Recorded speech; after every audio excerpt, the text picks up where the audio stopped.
Muy buenas tardes a todos los que nos acompañan hoy día presencialmente en el Auditorio de Libertad y Desarrollo y también a quienes están conectados vía Zoom, porque este año tenemos un lanzamiento distinto, un lanzamiento en modo coronavirus, lo que quiere decir que hay una parte de nuestra asistencia que está conectada vía esta plataforma digital y nos está acompañando desde sus oficinas, desde sus casas, en este importante lanzamiento para nosotros. A nombre de Libertad y Desarrollo, les quiero dar a todos la más cordial bienvenida al lanzamiento de nuestra 16ª edición del libro Sentencias Destacadas 2019. Este libro, como ustedes saben, analiza las sentencias de los tribunales de justicia más importantes de nuestro país desde la mirada de las políticas públicas.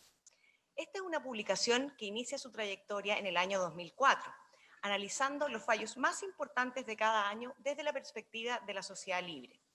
Sabemos que ésta se levanta sobre los principios como el debido proceso, el derecho de propiedad, la libertad de enseñanza, la libertad de emprender, un Estado con poderes limitados, con competencias definidas, entre tantos otros principios que nos interesa que prevalezcan en nuestra sociedad. Todos ellos son de aplicación diaria, por supuesto, en los tribunales, los que a través de sus sentencias los protegen, los van configurando, interpretando y en ocasiones también, por qué no decirlo, afectando. Por esto es que en estos números, desde el año 2004, de sentencias destacadas, hemos relevado las sentencias que destacan los principios de la sociedad libre y hemos tenido una mirada crítica para aquellos que los afectan. Agradecemos este año especialmente a todos los autores que han publicado sus investigaciones con nosotros en Sentencias Destacadas y, por supuesto, a los que han participado en esta edición de Sentencias Destacadas 2019, muchos de los cuales nos acompañan hoy día. Muchas gracias por estar con nosotros. Su análisis es fundamental y nos ayuda a ver cómo la libertad está en juego en cada sentencia de los tribunales de nuestro país. Quiero agradecer hoy día especialmente a la ministra Adelita Rabanales de la excelentísima Corte Suprema por acompañarnos hoy y porque ella va a hacer la presentación de este libro Sentencias Destacadas 2019 este año. Ministra, bienvenida a Libertad y Desarrollo y muchas gracias por acompañarnos.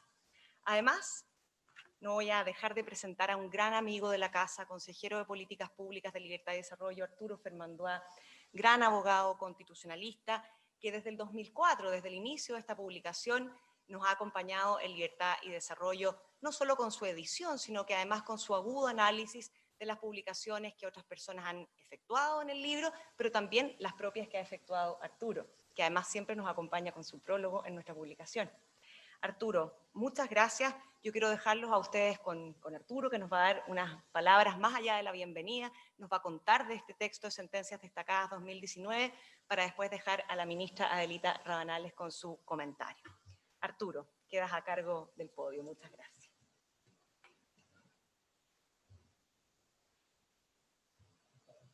Muchas gracias, Natalia, por esa generosa presentación en un día que nos tiene orgullosos por haber llegado al objetivo de este 16º tomo. Quiero saludar en primer lugar a la ministra de la excelentísima Corte Suprema, Adelita Rabanales. Nos enorgullece que el país haya sido capaz de producir un nombramiento fluido, exento de traumas, transversal, para que una excelente ministra de larga carrera judicial llegue al máximo tribunal ordinario. Quiero saludar a los representantes de Libertad y Desarrollo, a Natalia González, a la directora Marcela Cubillos. Muchas gracias por la energía que le ha colocado a esta institución durante estos difíciles meses. Quiero saludar a las autoridades académicas que nos siguen también por Zoom y por vía telemática. Quiero saludar a Raúl Bertelsen, expresidente del Tribunal Constitucional, consejero de Políticas Públicas, a Josefa Echavarría, abogada que ha hecho de coeditora en esta edición. Estoy muy agradecido porque a los coeditores les toca un trabajo muy duro y muy necesario. Y así ha sido en este caso también. Quiero saludar al Consejo Editorial, a los comentaristas, alumnos, amigos, y hemos completado 16 años ininterrumpidos. Superamos todas las adversidades. El año pasado fue aquel año difícil de grave crisis de orden público y también de expresión ciudadana de ideas y de aspiraciones. Este año tuvimos, lo que todos sabemos, una pandemia que puso las máximas dificultades por un frente que jamás pensamos que ocurriría. Pero con la colaboración y servicio de ustedes y de Libertad y Desarrollo hemos logrado llegar a puerto con este aporte. Este es un aporte que sigue creyendo en todo momento en que la libertad tiene un espacio en nuestra sociedad y también lo tendrá en la que se va a construir a partir de la nueva Constitución. Les quiero dar algunos datos de este tomo número 16. 305 páginas recaudan todo el comentario y la sapiencia de nuestros invitados pertenecientes a distintas universidades. Se comentaron 6 sentencias de la Corte Suprema. Bienvenido también, don Lucas Sierra, que por primera vez comenta con nosotros, que no es tan difícil distinguir, no es tan fácil distinguir con estas precauciones sanitarias que todos tenemos. Hay que tener una agudeza especial. 4 sentencias del Tribunal Constitucional, que es nuestra corte preferida para poder hacer un análisis de lo que está ocurriendo en ese plano de norma suprema. Una inaplicabilidad, una resolución muy interesante de inconstitucionalidad que produjo la derogación de un precepto legal. Eso viene comentado también este año. Y también una sentencia del Tribunal de la Libre Competencia. Quiero agradecer al Consejo Editorial, un grupo de damas y caballeros que se reúne silenciosamente varias veces al año para poder hacer un seguimiento y proponer las sentencias. Está ahí Víctor Manuel Avilés, el que mencionaba Raúl Bertelsen, José Manuel Díaz de Valdés, José Francisco García, que fue coeditor tantos años, Manuel Antonio Núñez, Sebastián Soto, también coeditor algunos años, Sergio Verdugo, la profesora Natalia González y como secretario de redacción los últimos años Esteban Ávila. Ellos proponen las sentencias, sugieren los acentos, proponen los comentaristas y eso nos tiene siempre funcionando. Quiero agradecer al equipo Libertad y Desarrollo, Alicia Lecaros, Cristina Cortés, Maureen Halpern, que hacen un trabajo muy también necesario, y Esteban Ávila, nuestro secretario de redacción. Quiero nombrar también a los que comentan, a los profesores que se han dado un momento de esfuerzo, de concentración y de generosidad, porque escribir un buen artículo requiere tiempo, requiere dedicación, requiere estudio, palabras que no son muy fáciles de promover en un mundo que cambia con tanta velocidad y donde el premio lo dan las redes sociales. Lucas Sierra, que ya les mencionaba, Milenko Bertrán Galindo, profesor de Derecho Internacional, muchas gracias por estar aquí. Cristian Rojas, Cristiano Lavarría, que hizo un comentario en materia laboral, José Miguel Aldunate, Francisca Lavé, un orgullo que ella esté con nosotros, Carolina Helfman, profesora de Derecho Administrativo, Cristóbal Caviedes, que aquí viene con su doctorado, arribando con sus conclusiones a aportar sobre la jurisprudencia del Tribunal Constitucional, y así lo hizo precisamente en la sentencia de derogación en materia del caso Ópticas. Luis Lizama, laboralista de reconocido prestigio, que colaboró en esta edición y estamos muy contentos, también trabajó con su hijo Diego Lizama. Luciano Cruz, profesor de Derecho Civil, que hace un estupendo análisis, a mi juicio, sobre las debilidades del decreto Ley 2695, aquel que durante tantos años, incluida desde la Corte Suprema, cuando conocía el recurso de inaplicabilidad, ya producía escozores por su forma de tratar el derecho de propiedad y su prescripción extintiva del derecho con un año, sin notificación, sin debido proceso. Eso está tratado este tomo y recoge la última jurisprudencia del Tribunal Constitucional. Pablo Castillo, también, muchas gracias por colaborar con nosotros. 2 palabras sobre el fondo de nuestra edición. Naturalmente le vamos a dejar la palabra importante a la ministra que va a presentar. Ella es la que va a, con su visión, tiene toda la tribuna para replicar nuestras alabanzas y críticas que también que nuestros comentaristas se permiten hacer siempre, como dijo el presidente de la Corte Suprema en el primer tomo que lanzamos, el ministro Libedinsky, siempre con altura, siempre una crítica que promovemos sea elegante, si bien naturalmente puede ser aguda. Estamos en un año de transición y esta es una reflexión que quiero dejar en este tomo que probablemente sea el último de este servidor, como lo hemos venido amenazando hace algún tiempo para poder dar paso a nuevas generaciones. Estamos en un momento de transición y las transiciones me gustan porque que ponen a prueba la creatividad de lo que viene y la permanencia de lo que queda, de lo que queremos que subsista. Y en este punto me quiero detener en este punto de la permanencia versus mutación. Me quiero detener en el artículo 135, inciso final de la Constitución actual, capítulo 15, aquel que fue redactado en su momento por la Comisión Técnica, que nos tocó integrar y que el Congreso Nacional, por supuesto, conoció y aprobó como reforma constitucional la Ley 21.200. Esa es una cláusula que se le llama la cláusula de límites, cuando se dispone que la nueva Constitución deberá respetar el carácter de república del Estado de Chile, su sistema democrático, los tratados internacionales suscritos y que se encuentren vigentes y las sentencias judiciales ejecutoriadas. Son 4 conceptos que no son solo un límite, son mucho más que un límite. Son también una orientación al trabajo de la Convención Constitucional que está tan pronta a ser elegida. El país decidió reconfigurar su marco constitucional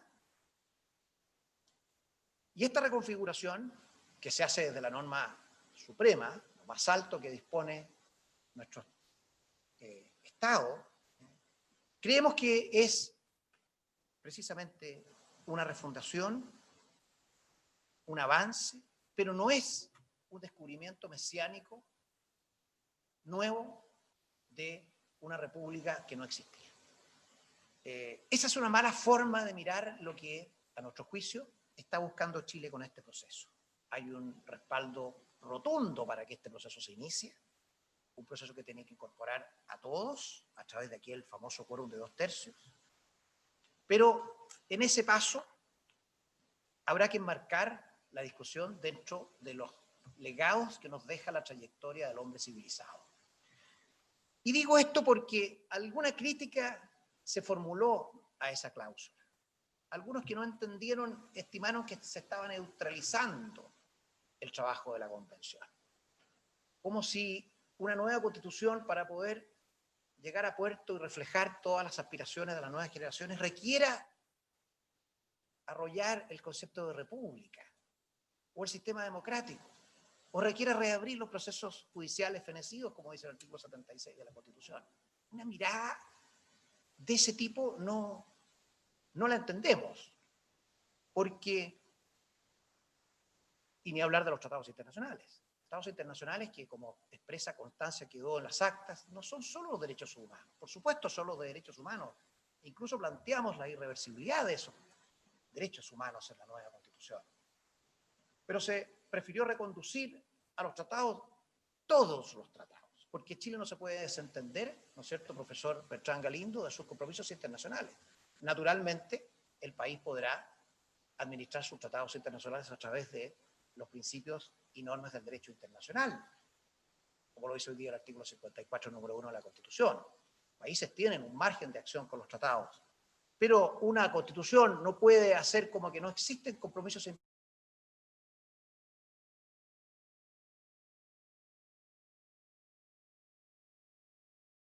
Que esta es una cláusula curiosa. Quiero decir que la irreformabilidad constituyente se ha ido haciendo cada vez más una regla general.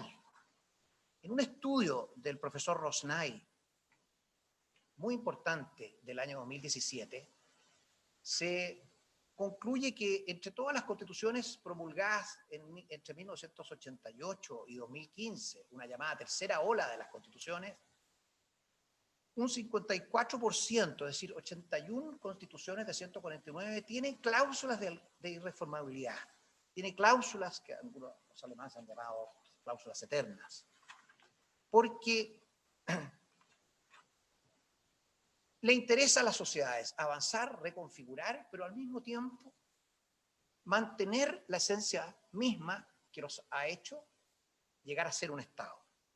Y si bien no, la mayoría no para procesos constituyentes, como ocurrió en Colombia, por ejemplo, con las restricciones que tuvo su proceso, donde estaban los tratados precisamente, en los textos permanentes hay cláusulas, las llamadas pétreas, que aluden a estos elementos fundamentales. En Alemania, el artículo 79.3 de su Constitución alude a la división de la Federación en Länders, es decir, esos poderes estaduales. En Estados Unidos, ya la misma cláusula quinta impidió que los estados puedan ser privados de su igualdad de sufragio en el Senado. La Constitución de Italia lo dice el artículo 139, que la forma republicana de gobierno no puede ser alterada. Y así las constituciones de otros países, como en Latinoamérica también, República Dominicana, la Constitución de Grecia. La literatura se ha ido ocupando de estas cláusulas de reformabilidad en plenos procesos constituyentes. Hein, el 2020, tiene un fantástico estudio. Rosnay, junto con Landau y Dixon, lo hacen en 2019, Neo en 2020, Stone en 2018. Una profusa literatura que habla precisamente del esfuerzo de los pueblos en sus procesos constituyentes de preservar aquella identidad más profunda que los caracteriza. Porque la cláusula de límites es una orientación, una guía doctrinaria y jurídica para entender que el camino jurídico del hombre civilizado, las bases más profundas que sustentan la justicia y el ejercicio de los derechos fundamentales, no es regresivo, no se arriesga ni se desanda aún en un proceso constituyente aprobado por un 80% como idea de legislar. Y con estas reflexiones quiero dejar en adelante a Natalia para que escuchemos a nuestra invitada de honor del día. Muchas gracias.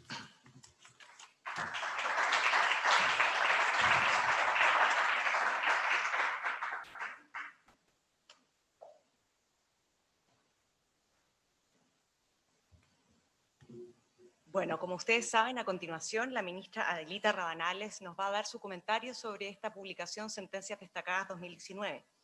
Yo quisiera hacer una breve reseña de la ministra.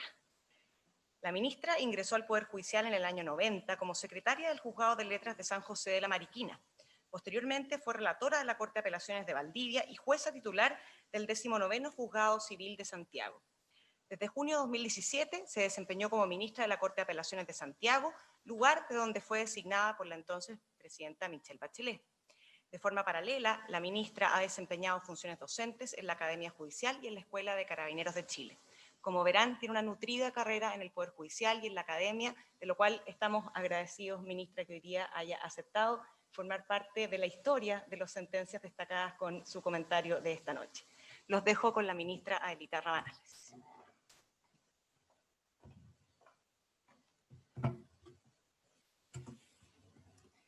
Buenas tardes. Ante tan cálido recibimiento, aunque seamos pocos, en realidad me siento muy cómoda de estar aquí y muy agradecida con la invitación. Llevo un poco más de un mes en la Corte Suprema, así que mi experiencia es ante todo judicial, sí, ¿cierto? 30 años en el Poder Judicial de alguna manera han formado mi carácter y mi visión de las cosas. Entonces, para partir, de verdad que agradezco la invitación que se me ha formulado con ocasión de este conjunto de estudios sobre las sentencias destacadas del 2019. Se trata, como ya se ha dicho, y lo reitero, del tomo 16 de una obra cuyo primer tomo se lanzó en el año 2005 y que surgió, como ya también se dijo, con la finalidad de analizar las decisiones judiciales de los tribunales que se estimaban más notables, más sobresalientes, desde una perspectiva de una sociedad libre. Y estas decisiones son comentadas por prestigiosos abogados y académicos de distintas universidades y de distintas tendencias que enriquecen de ese modo el conocimiento, la difusión y la discusión sobre las materias que en cada caso se abordan.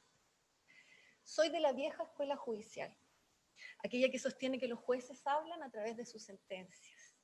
Por eso aplaudo iniciativas como esta, en que donde con una perspectiva definida en términos respetuosos se examina si el supuesto correlativo de dicha afirmación, esto es, que las sentencias se expresen en términos claros, fundados, sean coherentes, consistentes y que lo que se diga sea funcional a la decisión.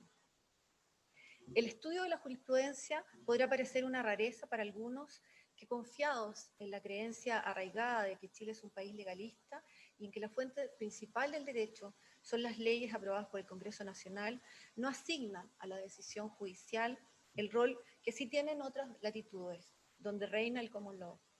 Sin embargo, entre sus beneficios y en lo que importa esta presentación, se puede destacar, su aporte a la certeza jurídica y al debate sobre problemas o defectos que se evidencian o surgen a raíz de lo que se va resolviendo. La jurisdicción es una tarea pública. En cuanto pública y conocida, la jurisdicción es una tarea del Estado que admite someterse a la crítica, al análisis y al cuestionamiento de la decisión y de los motivos que la conforman. En cuanto a actos públicos, la exigencia de publicidad de los juicios y la sentencia se fundamenta, en palabras de Andrés Bello, en la cuenta estricta de todo ejercicio del poder que la asociación ha delegado a sus mandatarios como un deber indispensable. Agustín Esquella nos dice a partir de esta cita que de este modo el juez no puede eludir su trabajo de sentar premisas e inferir consecuencias, debiendo declarar siempre los fundamentos de sus decisiones, más allá de la simple referencia o anotación del texto legal que sirva de base a estas. Añade Bello en sus escritos: ¿es la sentencia del juez la aplicación de una ley a un caso especial? Cite la ley. Su texto es oscuro y se presta a diversas interpretaciones, funde la suya. ¿Tiene algún vicio el título que rechaza? Manifiéstelo. Se le presentan disposiciones al parecer contradictorias, concílielas o exponga las razones que le inducen a preferir una de ellas. La ley calla, habrá lo menos un principio general, una regla de equidad que haya determinado su juicio. Los comentarios jurisprudenciales constituyen una tradición en Chile, representada en el pasado por la Gaceta de los Tribunales y la revista de Derecho y Jurisprudencia, que aunque concebidos como repertorios y colecciones de sentencia, ocasionalmente traían aparejadas anotaciones de mayor interés. Hoy, el crecimiento tecnológico, la inmediatez en las comunicaciones y la publicidad propia de la página web del Poder Judicial hace que la labor jurisprudencial se encuentre sometido a un escrutinio virtualmente instantáneo, nunca antes visto en nuestra historia. La urgencia del comentario no siempre se corresponde con los tiempos de reflexión judicial que sigue a la adopción de un acuerdo en los tribunales colegiados, lo que ha llevado ocasionalmente a la aparición de objeciones no siempre ecuánimes o rigurosas. Sin embargo, tales expresiones no forman la regla general. Considero valiosa la opinión fundada, expresada en términos respetuosos y jurídicos, formulada por profesores en revistas especializadas, diarios electrónicos de frecuente aparición, blogs y algunos con más sentido de la urgencia en redes sociales más consultadas por el público, pues nos insta como jueces a fundar con mayor responsabilidad, coherencia, consistencia y claridad las decisiones y además acerca la justicia a la gente. No quisiera esquivar la crítica que se hace a los tribunales acerca de los devaneos o vacilaciones de la jurisprudencia a las que se da publicidad algo estridente. Lo primero es decir que para nadie es un misterio que el derecho no es una ciencia exacta. Esta circunstancia es conocida por los estudiosos, tanto a los que se dedican plenamente a la academia como aquellos que alternan el ejercicio docente con la actividad forense, en la que, como es sabido, el litigante obtiene victorias y derrotas. En segundo lugar, la pretensión de exactitud en la decisión judicial parte de la premisa que los hechos sometidos al enjuiciamiento son siempre los mismos o que el derecho positivo útil a la resolución del caso se ha invocado de un modo correcto por los litigantes, planteamientos que resultan discutibles. En este punto es interesante tener a la vista las palabras del juez y jurista argentino Ricardo Manuel Rojas, quien se refiere a la posibilidad de reemplazar a los jueces por ordenadores. Esta proposición, que a primera vista pareciera atractiva desde algunos aspectos, dice, tiene serias objeciones metodológicas y prácticas. No debe olvidarse que la mayor parte de las discusiones que se producen en las contiendas judiciales no son sobre el derecho, sino que sobre los hechos. De modo que los criterios objetivos que se intente imponer a los jueces no solo deberían vincularse con la interpretación y aplicación de las normas jurídicas, sino que con el modo de entender, evaluar y sopesar los hechos en cada caso, lo que importaría un desafío difícil de enfrentar. En definitiva, si los hechos sometidos al enjuiciamiento no son siempre los mismos y el derecho se ha invocado en contextos fácticos y de modo diferente, no puede exigirse en nombre de la coherencia o cosmética de las decisiones que los tribunales abdiquen de la tarea de resolver los conflictos conforme a derecho y expidan la decisión correcta y justa de las contiendas judiciales en cada caso concreto. Hechas estas consideraciones, los textos que componen este volumen parecen particularmente valiosos y oportunos. ¿Cómo no serlo en un contexto de reforma constitucional? El choque de trenes a que se refiere el profesor Lucas Sierra, cuando comenta la sentencia de la Corte Suprema que se pronuncia en una acción de protección interpuesta en contra de una sentencia de inaplicabilidad dictada por el Tribunal Constitucional, que deja de manifiesto en su concepto un problema de la reforma constitucional del año 2005, donde señala que la existencia de dos cortes que pueden apelar directamente a la Constitución como premisa normativa de sus decisiones, las pone frente a frente de una manera que puede ser especialmente conflictiva, agregando que el mero hecho de tener una jurisdicción constitucional distinta a la judicatura ordinaria conlleva el riesgo del enfrentamiento entre ellas. Pero si ambas tienen además la función cautelar de derechos constitucionales, el riesgo aumenta, porque se hace circular ambos convoyes en un mismo riel. Enseguida, el profesor Milenko Beltrán Galinto, en su comentario, denuncia, como titula su comentario, déficit normativo y soluciones voluntaristas. En la fórmula propuesta por el Pleno de la Corte Suprema para el cumplimiento del fallo Norín, Catrimán y otros versus Chile, releva el autor la urgente necesidad de un procedimiento de rango legal, constitucional, que regule la forma en que el Estado de Chile pueda y deba dar cumplimiento a la sentencia de los tribunales internacionales a los que se ha otorgado competencia, evitando así la posible responsabilidad internacional del Estado, el surgimiento de mecanismos ad hoc y la implementación de decisiones eventualmente inconstitucionales. A continuación, el profesor Cristian Rojas analiza críticamente la sentencia que se pronuncia sobre 12 recursos de protección intentados a partir de los eventos de contaminación y emergencia ocurridos en el complejo industrial Quintero Ventanas Puchuncaví. Se concentra el autor en la legitimación activa en el marco de un proceso de amparo de derechos fundamentales de carácter colectivo, en el modo en que se consideran vulnerados los derechos invocados. Señala que en el fallo aparentemente hay una especie de renacimiento del que llegó a conocerse como el recurso de protección ambiental.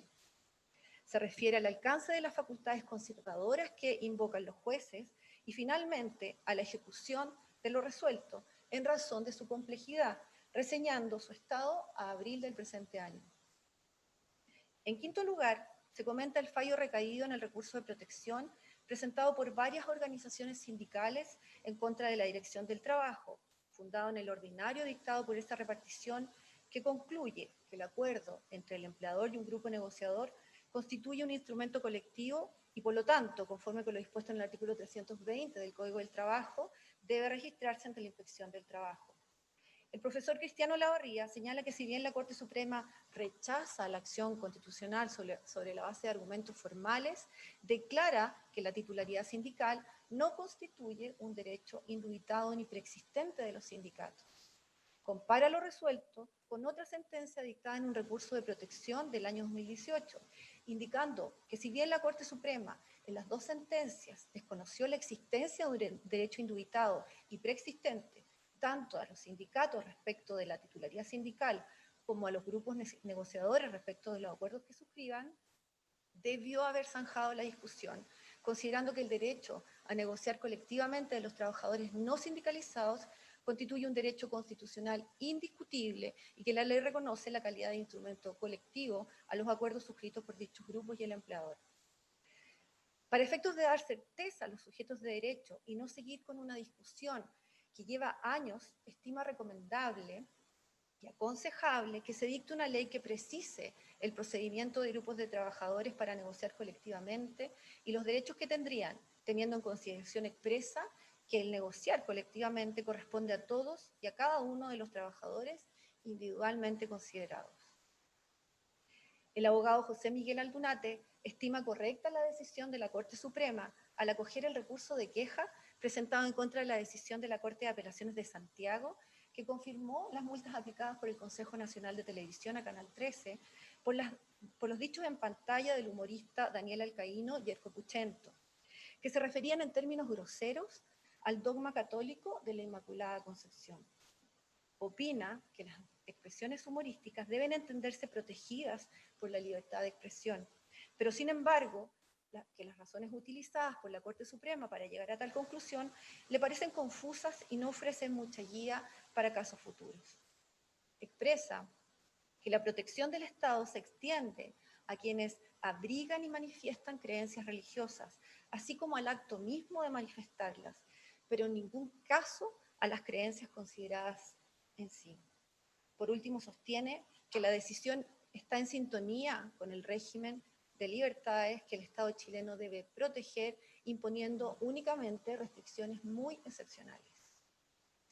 Es la profesora Francisca Lavé quien analiza las principales consideraciones jurídicas expuestas por el Tribunal de Defensa de la Libre Competencia y la Corte Suprema en el caso conocido como colusión de supermercados, que representa el primer caso sancionado en Chile por una colusión tipo Hub and Spoke, y al sancionar a las requeridas por considerarlas partícipes de la conducta referida. Señala que la sentencia acentúa una jurisprudencia relevante en cuanto a una definición de dicha conducta anticompetitiva, sus requisitos y el estándar probatorio exigido.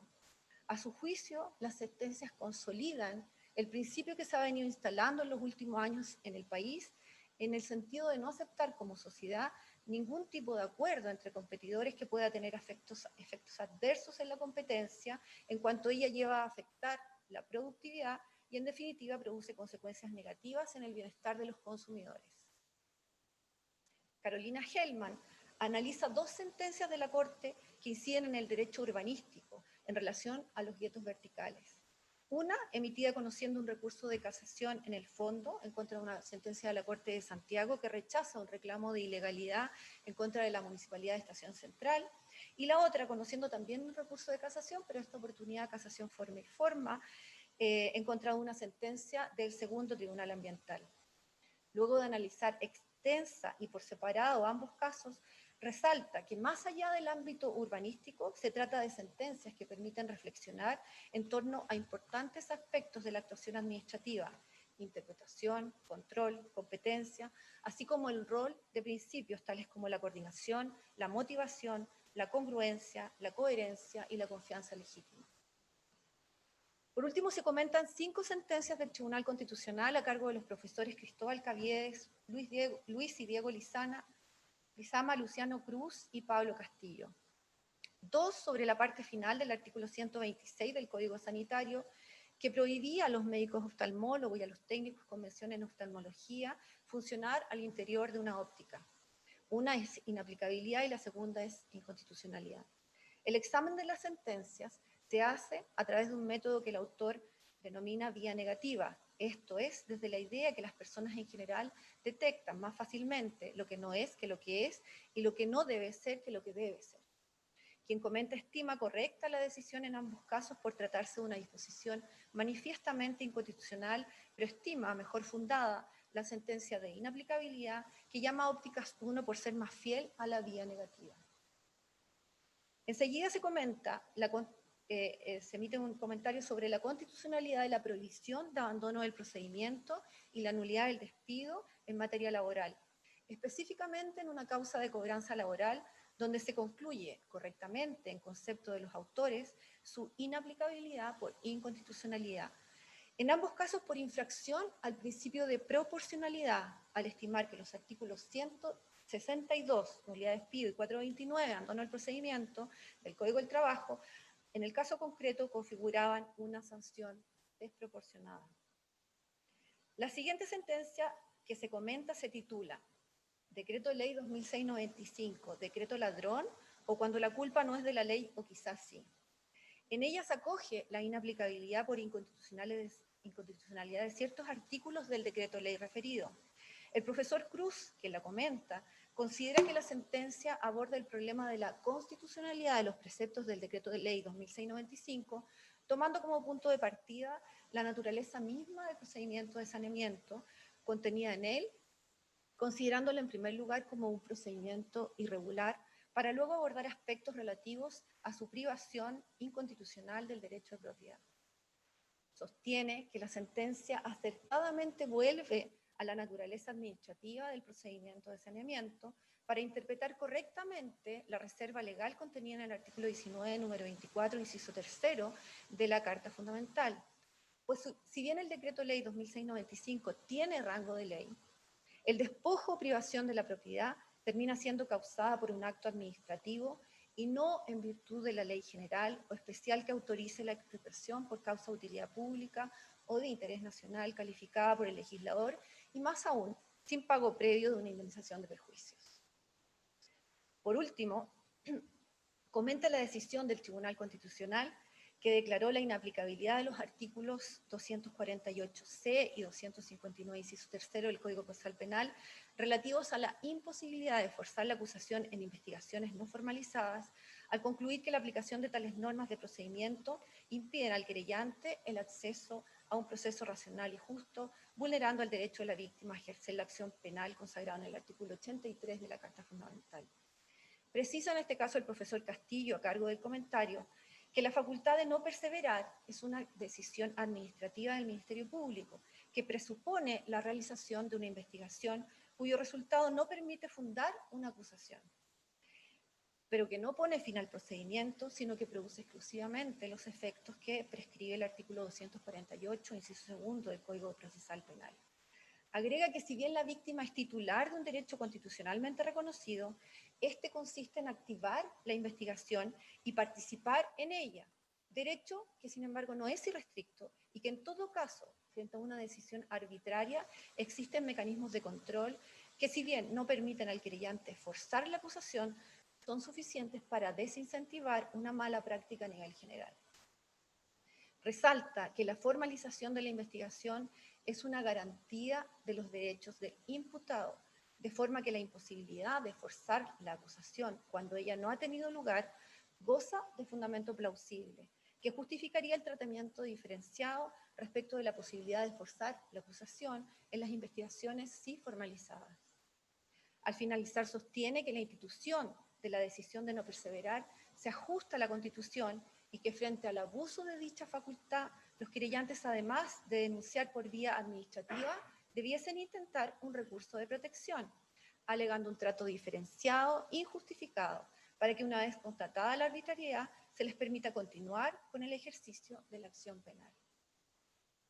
Así el libro que se presenta conjuga la riqueza del trabajo final de los tribunales, las sentencias, con opiniones traducidas en críticas y aciertos de profesores y abogados que en la especialidad que les compete entregan una visión sobre los diferentes tópicos tratados en cada caso.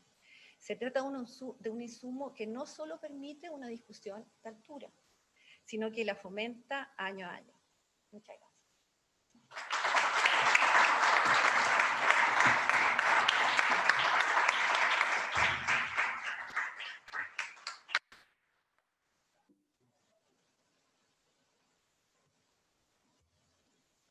Ministra, muchas gracias por su detallado análisis, sus acuciosas palabras. Muy agradecidos por esta presentación del libro Sentencias Destacadas 2019. Muy agradecidos también, Arturo, de tu labor durante todos estos años, todas estas ediciones. Y como me dijo alguien que alguna vez ejerció el cargo que tiene Marcela ahora, la verdad es que uno nunca deja libertad y desarrollo. Así que este intento de retirada, que lo tomamos, por supuesto, porque vamos a dar cabida a las nuevas generaciones.